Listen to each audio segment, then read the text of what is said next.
কতটা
আপনার নামটা প্লিজ একটু বলবেন, তারপরে আপনার ঘটনায় যাব।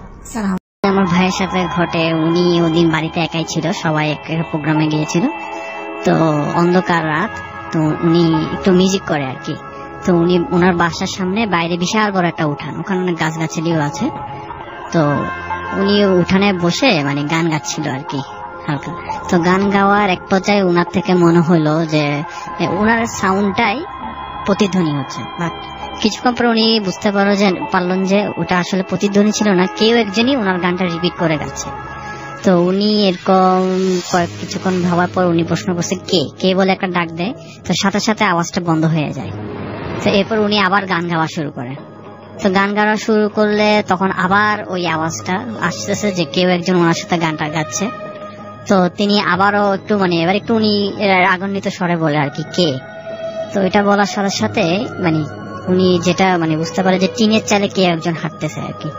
তো উনি চোখে একটু কম দেখেন, তো দূর থেকে টিনের চালে হাঁটতেছে। তো উনি একটু দাঁড়ায় দেখার চেষ্টা করছে আর কি। তো উনি যেটা দেখার পর উনি আসলে মানে স্বাভাবিক অবস্থা ছিল না, সেন্সলেস হয়ে যায়। তো উনি দেখেন যে ওখানে একজন দাঁড়িয়ে আছেন, তার গলা নেই আর বুকের সামনে দুটা চোখ জল জল করতেছে, পুরা শরীরে কাটা। কাটা বলতে আপনার কুমিরের শরীরে যেরকম থাকে ওরকম আর কি।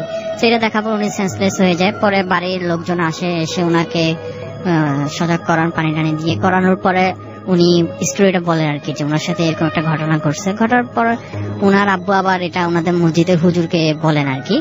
তো হুজুর বলছে যে আসলে এটা তেমন কিছু না, এটা এক ধরনের জিন, জিনটার নাম হচ্ছে কাটামকর।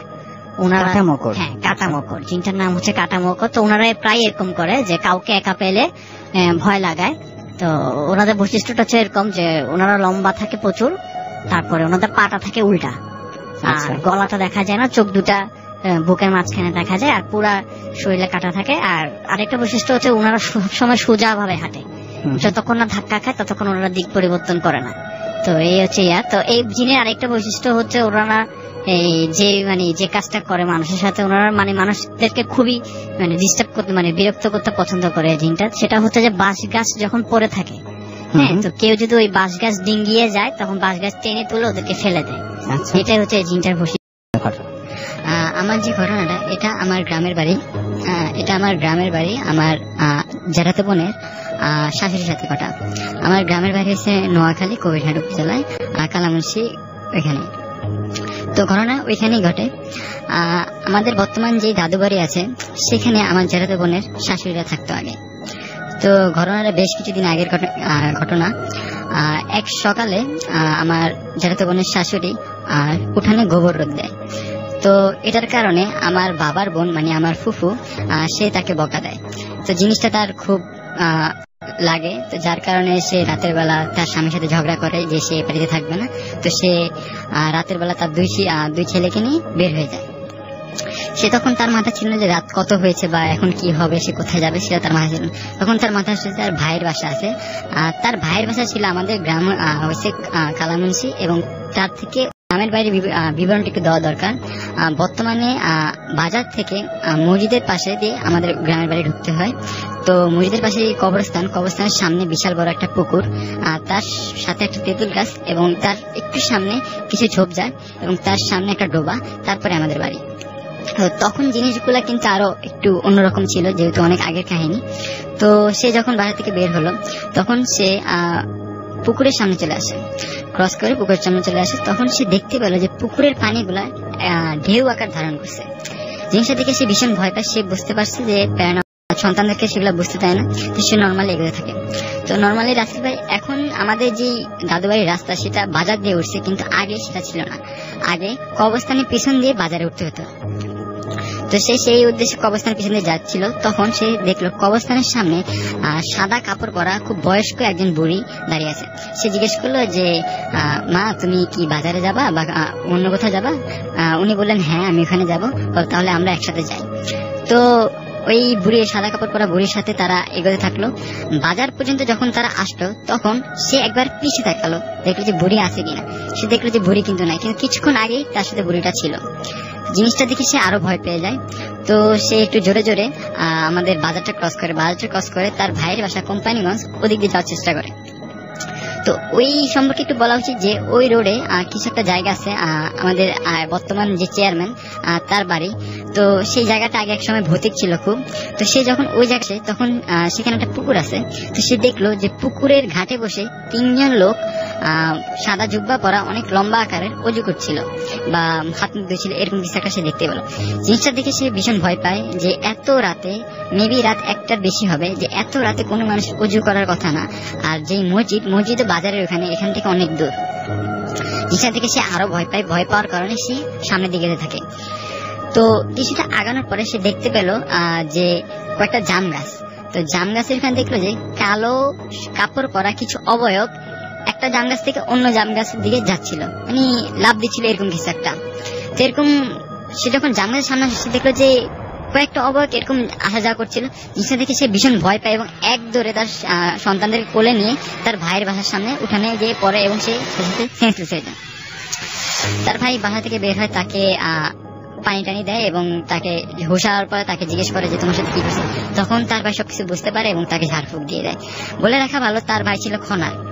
তো নেক্সট দিন সকালে যেই কাহিনী ঘটে যে পাশের 2 বাড়ি পরে একটা মেয়েকে জিন আশ্রয় করে। তো তার ভাই যেহেতু খনার ছিল, মানে জিনগুর সারাতো, তো তাকে ডাকা হয় যে ভাই আমার মেয়ের এই সমস্যা, আপনি একটু আসে দেখেন। তো সে যখন গেল, যাওয়ার পরে সে নর্মালি ওই মেয়ের সাথে কথা বলতেছিল এবং জিন ছাড়ার জন্য ট্রাই করতেছিল। তখন ওই জিন মেয়ের গলার ভারী কণ্ঠে বলতেছিল যে দেখ, কাল রাতে তোর বোন এবং তোর ভাইগনাদের কিন্তু আমি পাইছিলাম, কিন্তু তোকে আমি চিনি বলে তাদেরকে আমি কিছু করিনি। এখন তুই যদি আমার কোনো ক্ষতি করিস তাহলে। ওর গলা দিয়ে বলছে? জি জি, হ্যাঁ, মেয়ের গলা দিয়ে বলছে। তো তুই যদি এখন আমার কোনো ক্ষতি করিস তাহলে কিন্তু নেক্সট টাইম তোর বোন এবং ভাগনারা কিন্তু এই রাস্তা দিয়ে যাবে, তাদের কিন্তু আমি ছাড়বো না। তখন জিনিসটা সে বুঝতে পারলো না, এখন যদি আমি কিছু একটা করি তাহলে আমার ফ্যামিলির উপরে কিছু একটা হতে পারে। তো সে জিনিসটা বললো, আর সে আর কিছু করলো না, সে চলে আসলো। তো ভাই এই ছিল আমার ঘটনা। ওকে, ধন্যবাদ আপনাকে আপনার ঘটনার জন্য। এবং আমরা সরাসরি চলে যাব আমাদের আবারও প্রথম অতিথির কাছে। তার একটা ঘটনা আছে যেটা তিনি শেয়ার করতে চান, এবং এই ঘটনাটি মনে হয় একটু বড়, তাই না আগের থেকে? না, ছোটই ঘটনাটা। আচ্ছা, শুনি আপনার ঘটনাটি। এবং আমি ইসা মোহাম্মদ, আবার আপনাদের সামনে এসেছি। তো ধন্যবাদ আসলে আমাকে আবার সুযোগ দেওয়ার জন্য। তো এই ঘটনাটা আমার আম্মুর মুখে শোনা। আম্মু তখন খুব ছোট ছিল। তো আম্মুরা তার মামার বাড়ি কুমিল্লাতে বেড়াতে গিয়েছিল। তো সেখানে একটা বিশাল বড় তেঁতুল গাছ আছে। তো ওই তেঁতুল গাছটাতে সবাই বলে ঝিন আছে এরকম একটা ইয়া। তো একদিন ভর দুপুরে আম্মু মানে জানলা দিয়ে ওই গাছটার দিকে তাকায়, দেখে যে এই আগুনের মতো কি একটা ঝলঝল করে জ্বলতেছে। তো আম্মু ভাবে এটা মনে হয় সূর্য। তো সূর্য, কিন্তু কিছু খবর দেখে যে না, সূর্য এক জায়গায়, কিন্তু যে জিনিসটা আগুনের মতো ঝলঝল করে জ্বলতেছে ওইটা হচ্ছে গাছের মধ্যে। তখন আম্মু ভয় পায় আর কিছু বলে না, বলে যে আম্মু এটা তার নানুকে বলে আর কি। তো বলার পরে নানু বলে যে থাক, চুপ থাক, এটা কাউকে কিছু বলার দরকার নেই, এটা এরকমই।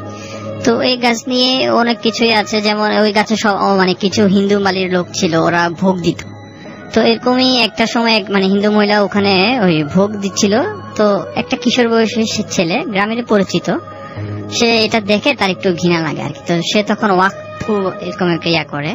তো করার সাথে সাথেই তার ভয়েসটা অফ হয়ে যায় আর কি, সে আর কথা বলতে পারে না। আস্তে আস্তে তার সিমটম চেঞ্জ হতে থাকে। যখন সন্ধ্যা হয়ে যায় দেখা যায় যে সে টোটালি কথা বলতে পারে না, তার শরীর ভার হয়ে গেছে, চোখগুলা লাল। তখন সবাই তো চিন্তায় পড়ে গেছে, কি ব্যাপার, কি হলো ভালো ছেলেটা। তো সেই মুহূর্তে অনেক হুজুরকেই দেখায়, বাট কোনো ভালো ইয়া হয় না আর কি। তো শেষমেশ একজন বড় হুজুর আরেক গ্রাম থেকে আনে। তো উনি বলে যে ঠিক আছে, আমি এটা করতে পারবো, কিন্তু আমাকে তুলা রাশির একটা সাহসী ছেলে দিতে হবে, নাহলে আমি এই রুকাইয়াটা করতে পারবো না। আচ্ছা।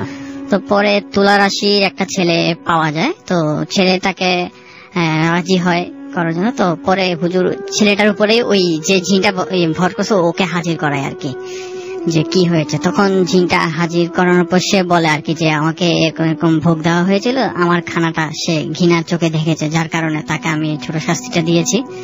তো আমি এই তেঁতুল গাছটাতেই সেটিকে বলছিলাম। আশা করি ভালো আছেন আর আপনি সবসময় ভালোদের দলে। তো ভাই আমাদের সাথে মানে আমার এক বড় ভাইয়ের সাথে রিসেন্ট একটা ঘটনা ঘটে, সেটা হচ্ছে রোজার 1 সপ্তাহ আগে।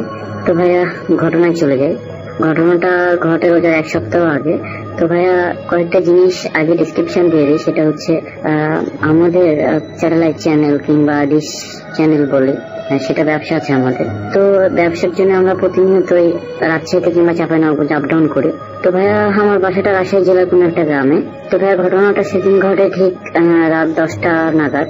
আগে একটা জিনিস বলিনি, সেটা হচ্ছে মাহে রমজানের জন্য আমাদের কিছু জিনিসপাতি আমরা বেশি কিনি, যাতে আমাদের রমজানের ভিতরে আর আপ ডাউন করা না লাগে। মানে আমাদের যে নতুন সংযোগ কিংবা পুরাতন সংযোগের খুঁটিনাটি জিনিসগুলো ঠিকঠাক করার জন্য আসলে যে জিনিসগুলো যেমন তার, নোট, তারপর হচ্ছে টিজি, স্পিলেটর, এই জিনিসগুলো খুব প্রয়োজন হয়। তো বেসিক্যালি আমরা এই জিনিসগুলা কেনার জন্য প্রত্যেক মাসে প্রায় 4 থেকে 5 বার আপ ডাউন করি। তো রোজার মাসে আমরা একটু কম যাব ভেবে আমরা জিনিসপত্রগুলো একটু বেশি কিনবো ভেবে চাঁপাইনবাবগঞ্জ যাই। তো ভাইয়া আমাদের বাসা থেকে রাজশাহীর দূরত্ব একটু বেশি, আর চাঁপাইটা আমাদের হাতের নাগালে। আমাদের বাসা থেকে চাঁপাই দূরত্ব 30 কিলোমিটারের মতো, কিন্তু রাস্তা প্রচন্ড রকমের ভাঙা, আর রাস্তা খুব একটা ভালো না, সেজন্য আমাদের যাইতে একটু বেশি সময় লাগে। আমরা ইচ্ছা করলে দেখা যাচ্ছে খুব তাড়াতাড়ি আসতে পারি না। তো ভাই আমরা সেদিন রীতিমতো আমি আর আমার বড় ভাই, তার নাম রায়হান, আমরা দুজন মিলে চাঁপাইনবাবগঞ্জ যাই আমাদের এই যে মেয়ের ব্যবসার জিনিসপত্রগুলো কেনার জন্য। তো ভাই আমরা এখান থেকে 4টার সময় রওনা দেই। তো জিনিসপত্রগুলো কিনে 9:30 নাগাদ আমরা 2 ভাই খাওয়া দাওয়া করি চাঁপাইনবাবগঞ্জে। খাওয়া দাওয়া করে আমরা বাসার উদ্দেশ্যে রওনা দিই। তো ভাই আমার বড় ভাই রায়হান ভাই বাইক ড্রাইভ করছিল, আর আমি পিছনে জিনিসপত্র নিয়ে বসেছিলাম। তবে আগে বলে রাখা ভালো, সেটা হচ্ছে ওয়েদার সেদিন খুব একটা ভালো ছিল না, আকাশ মেঘলা ছিল, আর স্বাভাবিকভাবে একটু বাতাস হচ্ছিল আর কি। তো ভাই আমরা চাঁপাই থেকে রাত 10টার সময় বেরোই। তো বের হওয়ার পরে মাঝ রাস্তায় এসে প্রচন্ড ঝড়ের মুখে পড়ে যাই আমরা দুইজন। তো আমরা ভেবে করতে পারছিলাম যে আসলে ঝড়টা থামবে কিনা, না কি অবস্থা। এর ভেতরে ভাইয়া দোকানপাট রাত্রে স্বভাবতই বন্ধ হয়ে যায়, কিন্তু আবহাওয়া খারাপের জন্য সব দোকানপাট গুলো বন্ধ হয়ে যাচ্ছিল। এর ভিতরে শুরু হয় তুমুল বৃষ্টি। আমরা ভাই একটা কথা বলে রাখি, আমরা ঝড় একটু থামার সাথে সাথে আমরা আবার রওনা দিই, কিন্তু আমরা যে জায়গায় আসলে বৃষ্টির মুখে পড়ি সেই জায়গাটা ভাইয়া পুরো মাঠ, মানে 30 কিলোমিটারের ভিতরে মোটামুটি 8 থেকে 10 কিলোমিটার হাইওয়ে রাস্তা, পুরো মাঠের মধ্যে। রাস্তার পাশে কোনো বাড়ি ঘর নেই, শুধু দেখা যাচ্ছে আমের বাগান কিংবা আদার্স বাগান গুলো আছে। তো ভাইরা আমরা আসলে বৃষ্টি থেকে বাঁচার জন্য আমাদের জিনিসপত্র রক্ষা, আমাদের কাছে টাকা পয়সা আরো আনুষঙ্গিক যে জিনিসপত্র গুলা আমরা কিনেছিলাম সেগুলো বাঁচার জন্য, নিজেও সেফ হওয়ার জন্য আমরা আসলে একটা সেফটি জায়গা খুঁজছিলাম যেখানে আমরা বৃষ্টিতে ভিজবো না। তো ভাইয়া আমরা দেখা যাচ্ছে মেন রাস্তাতেই এগোচ্ছিলাম আর কি, আর এর ভিতরে বৃষ্টিটা অনেক জোরে চলে আসে। তবে আমরা কিছু দূর গিয়ে দেখতে পাই যে একটা নিভু নিভু আলো জ্বলছে। তো আমরা সেখানে গিয়ে দাঁড়াই, তো দেখি একটা মুরব্বী চাচা তার চায়ের দোকান অলরেডি ক্লোজ করে ফেলেছে। তো চাচাকে আমিও বললাম, আমার বড় ভাই বললো, গিয়ে সালাম দিলাম। সালাম দেওয়ার পরে বললাম, চাচা এখানে কি দাঁড়ানোর কোনো জায়গা আছে? আশেপাশে আমরা তো মহা বিপদে পড়ে গেছি। তো চাচা খুব ব্যস্ত ছিল, তাই আঙুলে দেখাই দেয় যে এর ভিতরে একটা বাগান আছে, এই রাস্তার পাশে এই যে 10 থেকে 15 ধাপ দিলেই বাগানের ভিতরে ছাউনি আছে, ওখানে জায়গা আছে। তো আমরা ভাই আর কোনো বিষয় না ভেবে আমরা মোটরসাইকেল বাইক আমাদের সেখানে রেখে হ্যান্ডেল লক করে আমরা রীতিমতো আমাদের সব জিনিসপাতি গুলো নিয়ে আমরা সেই ছাউনির নিচে চলে যাই। তো ভাইয়া বাগানে যখন ঢুকি তখন বুঝতে পারি যে এটা ছোট ছোট গাছ, মানে আমরা ওই দিক দিয়ে ম্যাক্সিমাম সময় যেটা যাওয়া আসা করি, সেটা আমরা জানি যে আসলে বাগানটা মালটার বাগান। তো ভাই আমরা ছাউনির নিচে গিয়ে দেখি একটা মুরব্বী লোক বসা, বাগান যোগান দেয় যিনি। তো আমরা গিয়েই আমি আমার বড় ভাই দুজনেই একসাথে সালাম দেই। সালাম দিয়ে ফর্মালিটি মেনটেন করার জন্য ভাই আমরা বলি যে হচ্ছে, চাচা আমরা তো আসলে আমাদের বাসা অমুক জায়গায়, আমরা আসলে যাচ্ছিলাম, তো এই যে আমাদের কাছে জিনিসপত্র গুলো ভিজে যাবে বলে আশেপাশে তো কোনো জায়গা নেই। তাই চাচাকে বললাম, এই জন্য চাচা বললো যে এখানে আর কি দাঁড়ানোর জায়গা আছে, ভালো জায়গা, ছাউনি আছে। তো চাচা আসলাম। তো ভাইয়া আমরা যখন আসলাম চাচাকে সালাম দিলাম, কিন্তু চাচা সালামের জবাব দিল না, মাথা নাড়ালো। তো আমরা নর্মালি আমাদের জিনিসপত্র গুলো ছাউনির নিচে, মানে বাঁশের ধাউট করা, যেটা গ্রামের ভাষায় আমরা ধাউট বলে, বসার জায়গা, ধাউটের উপরে রাখি। ধাউটের উপরে রেখে আমি ভাইয়া দুইজনে ধাউটের উপরে বসে পড়ি। বসতেই একটা জিনিস লক্ষ্য করে, আমি ভাইয়া ওখানে যে গেছি, আসলে সেই মুরব্বী চাচাটা আসলে খুব বিরক্তি মনে হচ্ছে আমাদের উপরে, কারণ তার চাহনি, কথা না বলা, এসব দেখে আমরা বুঝতে পারছিলাম, তার অ্যাটিটিউডে বুঝছি আমরা যে আসলে তিনি আমাদেরকে দেখে খুব একটা খুশি হননি। আসলে মনে হচ্ছে যে তিনি একটা কোনো কাজে ব্যস্ত ছিলেন কিংবা কোনো একটা কাজ করবেন এরকম প্ল্যান করছিলেন, আমরা আসলে যাওয়ার জন্য তার সেটা ভিজতে গেল। তো ভাইয়া এরকম বৃষ্টি র্যান্ডম চলতেই থাকে। তো এর মধ্যে ভাইয়া হুট করে আমার বড় ভাই চিন্তা করে যে বাসায় কল দিয়ে জানানো উচিত ব্যাপারটা, যে আমরা এরকম বৃষ্টির কবলে পড়ে গেছি, কখন থামবে তার তো কোনো ঠিক নাই, আর আমাদের কাছে অনেক জিনিসপাতি বাসায় টেনশনে করবে। তো ভাইয়া হুট করে পকেট থেকে সেলফোন বের করে দেখে যে আসলে তার ফোনে কোনো চার্জ নাই। তো আমাকে বলে যে তোর ফোনটা বের কর, তোর ফোনটা বের করে আসলে দেখ যে কি অবস্থা, ভাবের কাছে একটা কল দে। তো ভাইয়া আমি আমার ফোন বের করে কল দেবো, তো দেখি যে আমার ফোনে কোনো নেটওয়ার্ক নেই। তো ভাইকে বলে ভাইয়া আসলে ফোনে তো নেটওয়ার্ক নেই। তো ভাইয়া বলে যে ওয়েদার খারাপ, এরকম হয়তো বা হতেই পারে, সেই জন্য আসলে বাসায় আর কল দেওয়া হয় না, আমরা চুপচাপ বসে থাকি। তো ভাই কিছুক্ষণ পরে একটা জিনিস লক্ষ্য করি, সেটা হচ্ছে চাচা আসলে বৃষ্টির মধ্যে আসলে চলে যায়। মানে আমরা ওখানে ছিলাম দুইজন, আর তিনি চলে যায়। তো আমরা ভাবলাম যে বাগানটা আসলে তো ছোট না, আসলে হয়তো বা অন্য কোনো জায়গায় যাচ্ছে। আর বাগানে এত পরিমাণ মানে বাগানের ছোট ছোট মালটার গাছগুলো দুলছিল, মানে মনে হচ্ছিল যে আসলে গাছগুলো ভেঙে পড়বে কিংবা ছাউনিটা মনে হয় উড়ে যাবে, এত প্রচন্ড পরিমাণে বাতাস। আসলে আমরা মনে করছিলাম যে বাগানের ভিতরে আছি, সেই জন্য হয়তো বা বাতাসটা আরো প্রকট, কিংবা ছোট ছোট গাছ, আর মানে এত শব্দ, এত একটা শব্দ, মানে অস্বস্তিকর একটা অবস্থা। আমরা দুজনে খুব টেনশন করছিলাম যে আসলে রাত তো হয়ে গেছে, তখন আনুমানিক রাত 11:15 বাজে, মানে 10:45। তো আমি আর ভাইয়া দুজনই স্বাভাবিকভাবে কথা বলতে থাকি। তো ভাইয়া বৃষ্টিটা আরো জোরে আসে, প্রচন্ড রকমের ঝড় শুরু হয়ে যায়। তো আসলে কি করবো ভেবে পাচ্ছিলাম না। চাচা আমাদেরকে রেখে এইভাবে দেখা যাচ্ছে চলে গেলেন, তার আসার কোনো নাম গন্ধ নাই আর কি। তো ভাইয়া আমার আর বড় ভাই দুজনে আসলে আমরা একসাথে স্মোক করার অভ্যেস ছিল আমাদের। তো ভাই আমাকে বলে যে পকেটে তো সিগারেট আছে, সিগারেটটা জ্বালাই ফেল। তো ভাইয়া আরেকটা কথা বলে রাখি, সিগারেটের প্যাকেটটা আমার কাছেই ছিল, কিন্তু ম্যাচ ছিল হচ্ছে ভাইয়ার পকেটে, আর ভাইয়া যেহেতু বাইক ড্রাইভ করছিল পকেটে থেকে ম্যাচটি ভিজে যায়। তো আমরা অনেক ট্রাই করার পর সিগারেট জ্বালাতে পারি না। তো এরকম ভাবে একটু বৃষ্টিটা একটু কমে আর কি। তো ভাইয়া বলে আসলে আমরা তো বাইকটা ওখানে ওভাবে রেখে আসছি, আসলে বৃষ্টির মধ্যে অন্ধকারে কি যে হলো, আর বিদ্যুৎও চমকাচ্ছিল প্রচুর পরিমাণে। তো ভাইয়া আমাকে বলে যে বাইকটা কি তুই দেখে আসবি না আমি দেখে আসবো? তো আমি বলি আচ্ছা ঠিক আছে আপনি দাঁড়ান, আমি যাই, আমি গিয়ে দেখে আসি বাইকটা কি অবস্থা। তো ভাইয়া বসারও জায়গাটা ধাউর থেকে নামবো ওই সময় আর কি হুট করে প্রচন্ড রকমের একটা আওয়াজ হয়, মানে বাজের আওয়াজ, আর প্রচন্ড রকমের বিদ্যুৎ চমকায় আর কি। তো আমি একটা জিনিস ফলো করি, সেটা হচ্ছে আমি ঘাউর থেকে নামবো, সোজা ফরওয়ার্ড আমি তাকাইছিলাম। তো মনে হলো যে আর কি 10 থেকে 15 হাত দূরে সামথিং ওখানে কিছু একটা আছে কিংবা এরকম। আমি সরাসরি দেখতে পাইনি, বাট মনে হয়েছে যে ওখানে কেউ কিছু একটা করছে। তো ভাইয়াকে বললাম যে ভাইয়া চাচাটা কি ওখানে আছে কিংবা হ্যান ত্যান। চাচা বলে কোথায়? তো আমি ভাইয়াকে আসলে আঙুল দিয়ে ওই জায়গাটা ইশারা করি যে মনে হয় ওখানে। তো ভাইয়া বলে যে অন্ধকারে তো কিছু দেখা যাচ্ছে না। তো আসলে আমি আর ভাইয়া দুজনে ওয়েট করি আর কি, পরে যতক্ষণ মানে পরে বিদ্যুৎ চমকানোর সময় পর্যন্ত আর কি ওয়েট করে ভাইয়া। তো ভাইয়া বিদ্যুৎ চমকানো কিছুক্ষণ পরে বিদ্যুৎ চমকা আসলে।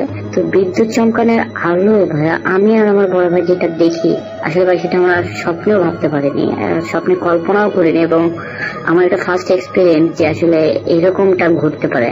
তো ভাইয়া একটা জিনিস দেখলাম, সেটা হচ্ছে আমার ভাইয়া যখন ওই জিনিসটার দিকে তাকাইছিলাম, যখন বিদ্যুৎটা চমকালো ভাইয়া, বিদ্যুৎ চমকানোর আলোতে দেখলাম যে চাচা মুরব্বী চাচা আমাদের সাথে বসা ছিল, সে মুরব্বী চাচা আর আরেকজন দুইজন মিলে একটা তাজা শিয়ালকে তারা মানে ধরে তার কাঁচা মাংসগুলো আর কি আঙ্গুল দিয়ে তাদের হাতের নখগুলো খুব ধারালো মনে হচ্ছে, মাংসগুলো আর কি তুলে তুলে খাচ্ছে। তো ভাই যখন আমরা তাদের দিকে তাকাই, তারাও কিন্তু আমাদের দিকে লক্ষ্য করে আর কি। জানি না সেটা মানুষ ছিল কি প্রাণী ছিল কি অন্য কি ছিল, আমি ভাইয়া দুজনেই জানি না যে আসলে সেটা কি মানে কি ছিল।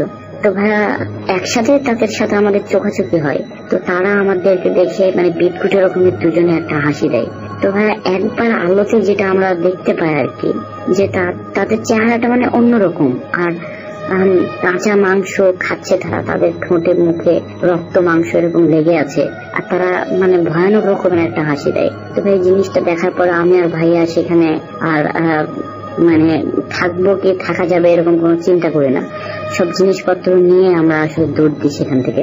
তো ভাইয়া এসে আমরা যে পাশ দিয়ে ঢুকেছি সে পাশে কোনো মানে যখন আমরা ঢুকি তখন কিন্তু ভাইয়া বাগানের ওই জায়গাটা দিয়ে একটা মানে ঢোকার জন্য বেড়ার একটা মানে দরজা ছিল, কিন্তু তখন আমরা দেখি যে সেখানে কোনো দরজা নাই। আমরা আসলে কি করবো চিন্তা করতে পারছিলাম না, আর পিছনে ব্যাগ যাবো কিনা সেই জিনিসটা জন্য আমাদের দুজনের মনে আসলে এত পরিমাণ ভয় কাজ করছিল।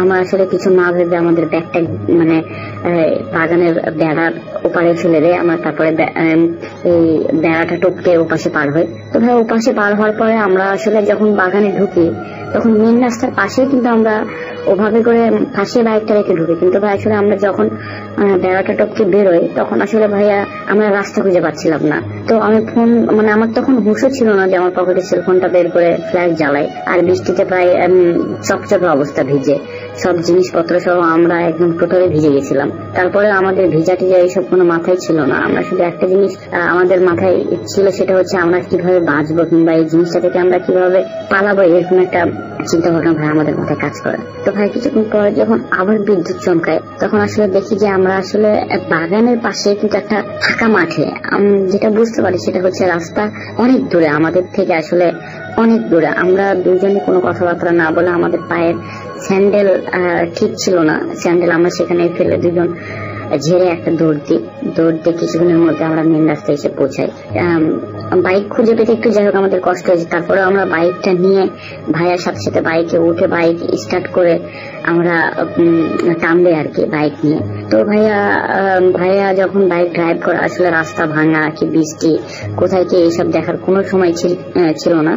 ভাইয়া আসলে অনেক জোরে বাইক ড্রাইভ করে আসলে আমরা সেই জায়গাটা আসলে ত্যাগ করি। তো ভাইয়া কিছুক্ষণের ভিতরে আমরা একটা মোড়ে পৌঁছাই। তো ভাইয়া সেখানে বলে যে এখানে একটু দাঁড়ায়, একটু দম নেই। আমরা দুজনই প্রচন্ড রকমের ভয় পেয়ে গেছিলাম। আমাদের তো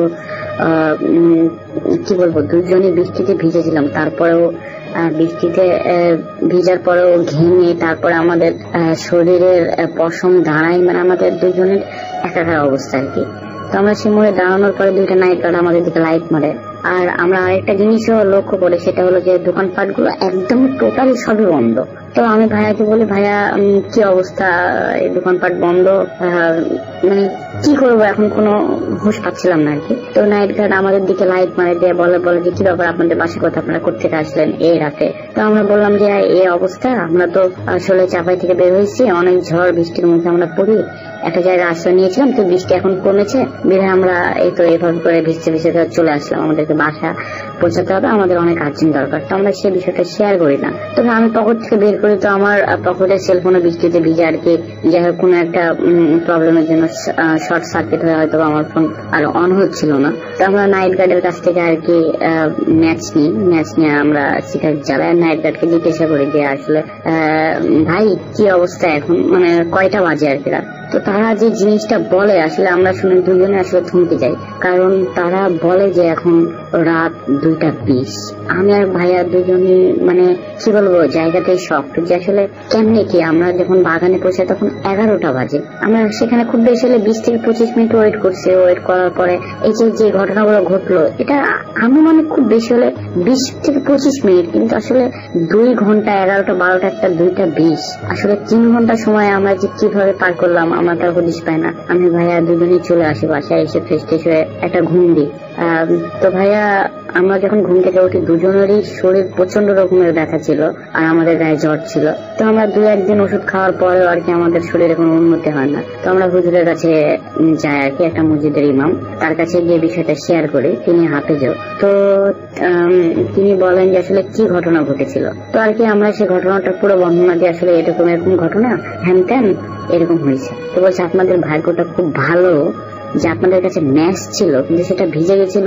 আপনারা যাই হোক ম্যাচটা আপনাদের জলে নেই কিংবা যাই হোক, কিন্তু আপনারা সেখানে যে মানে সেখান থেকে যে তাড়াতাড়ি সেই জায়গাটা ত্যাগ করেছে, আপনারা যে আর পিছনে ঘুরে তাকাননি, এটা আপনাদের অনেক অনেক অনেক আর কি বেটার লাগ, না হলে দেখা যাচ্ছে ভয়ঙ্কর কিছু হতে পারতো আপনাদের সাথে। আর আপনারা যদি সেখানে সেই জিনিসটা দেখার পর যদি সেই জায়গা থেকে না আসতেন, আপনারা মনে হয় আর বেঁচে ফিরে আসতে পারতেন না। আসলে তারা কোনো মানুষ ছিল না, তারা দুজনে আর কি হিংস্র টাইপের কিংবা খারাপ জিন ছিল, যেটা